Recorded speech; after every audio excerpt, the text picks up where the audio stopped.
Hello guys, welcome back to the Analog Dinosaur Show. We're right here back in St. Petersburg. We have a pretty nice cloudy day, and today is a day I'm gonna wrap up my composition series, which I hope you guys have enjoyed a lot. So what's left to talk about is basically the use of foreground element. So if we think about, let's think about the frame for a second. Let's think about it as a theater stage. So when you're watching a stage, first you have the background, which in our case is this beautiful triangular building, which gives us our context, it gives us our setting. It's like the backstage. And then where I'm standing right here, it's like the center stage. Here's where the main action takes place inside the frame. But then, guess what? The third really cool element, really cool part of the frame is the foreground. Because when I get right here to the foreground, it gets very intimate, because guess what? This part of the frame is closest to you, the viewer. So see, whenever you place something here, you make it super powerful and super intimate for the viewer. And what you're doing as well is you're creating a spectacular 3D effect. Because once you place something in the foreground, especially when it's out of focus like this, it creates the sense of depth, because it suggests that actually, you know what? There's life outside the frame. It's not happening only here, but it might be happening behind you. So this is the really cool thing about foreground element, okay? Because think about it, think about 3D cinema, what 3D cinema has done to cinema. It brings the action close to you, so that's when you feel it more. So this is a very powerful element of composition that I encourage you to use, to try. If you never tried it before, try it right now, try it today, and just see what happens, okay?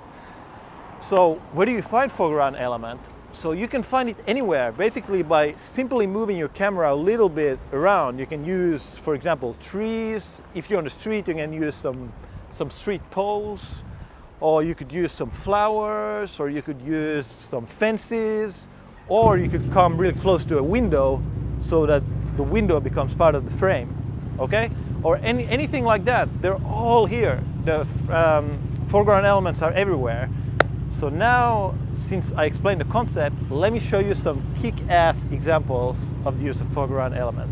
Saul Leiter, a really actually masterful photographer from America. So here, let's check out how he's using foreground element. So here, the foreground element is actually very prominent in the frame.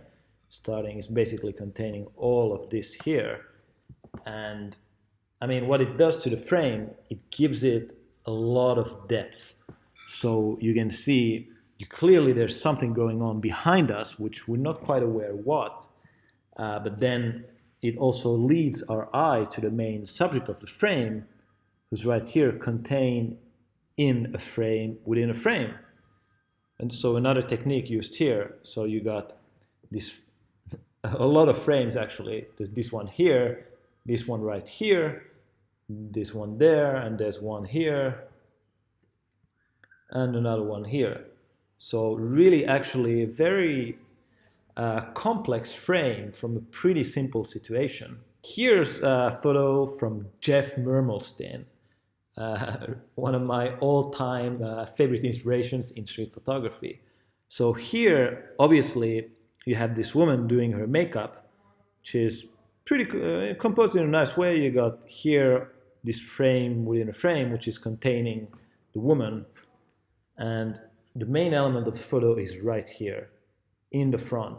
This hand, very huge, and makes the frame actually very interesting, because it makes us very intimate with this character. We feel like we're there with her, and again it creates, if this hand wasn't here, it would still be a good frame, but it would not have the same depth. So here what we can see is clearly how the foreground element creates the three-dimensionality in the frame, which is what we're looking for, since photography is really a 2D medium. So there you go. So welcome back, and here we have the foreground element and the use of it. So I hope you guys enjoyed this. This is, as I said, the end of my composition series. But if you do have any other comment or any question or anything that you would like me to cover, shoot me a comment right here, right down below, and I'm gonna cover it, okay? So I hope you enjoyed it. Go out and find some foreground elements, have fun shooting, take amazing photos, and have fun. I'll see you next time. Bye-bye.